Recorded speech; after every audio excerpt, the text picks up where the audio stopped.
Greetings people of the internet, Lachlan here, back with another video.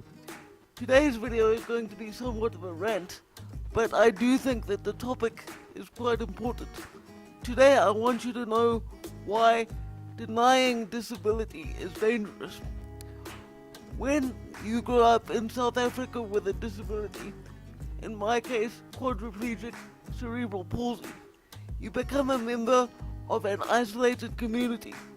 By and large, disabled people go to separate schools from the rest of the kids in the country so that we can receive specialized treatment and attention relating to our disabilities. This physical separation has also led to a cultural separation, and because of my interest in the subject of disability, because it personally affects me to such a great degree, I have noticed that this separation does not only exist in South Africa, but is a worldwide phenomenon.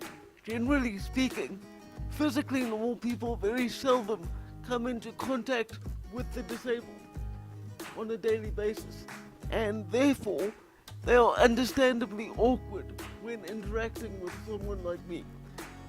Unfortunately, instead of helping to make these interactions more comfortable and easy, the mainstream media tends to make them even more confusing and difficult, because political correctness drives people to want to avoid the reality of a person's disability. Because of this, words and phrases like differently able and handy capable have entered the modern lexicon. But I'm here to tell you that those words and phrases do not do any service to the disabled or able-bodied people trying to gain a better understanding of disability, for that matter. While I can understand that many people seek to avoid being frank about disability in order to save the disabled person's feelings from being hurt, disability is just like any other problem. It doesn't go away simply because you stop talking about it. And in fact, not talking about it only leads to further problems. Take for example myself. I am confined to a wheelchair for most of my day, every day.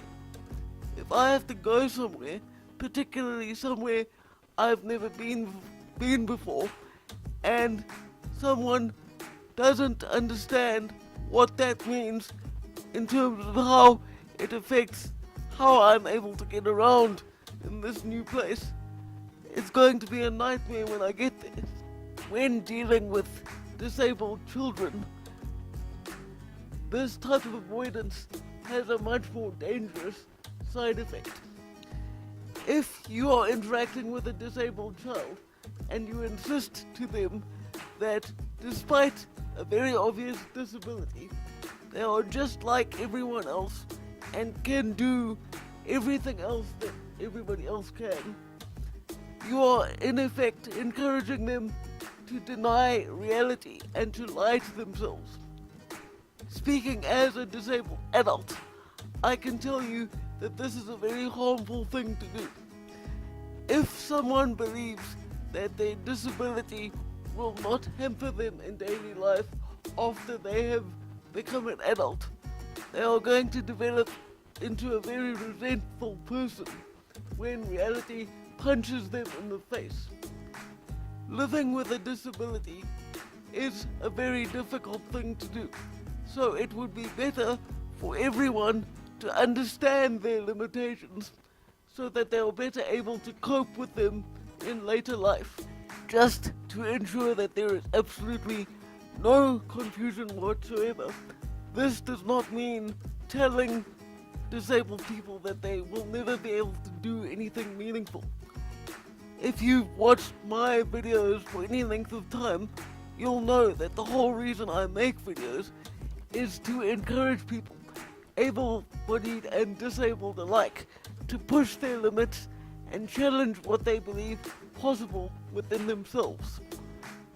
I hope this video has been helpful to you in some way, and if it has, please feel free to share it around, whether you're seeing this on Facebook or YouTube.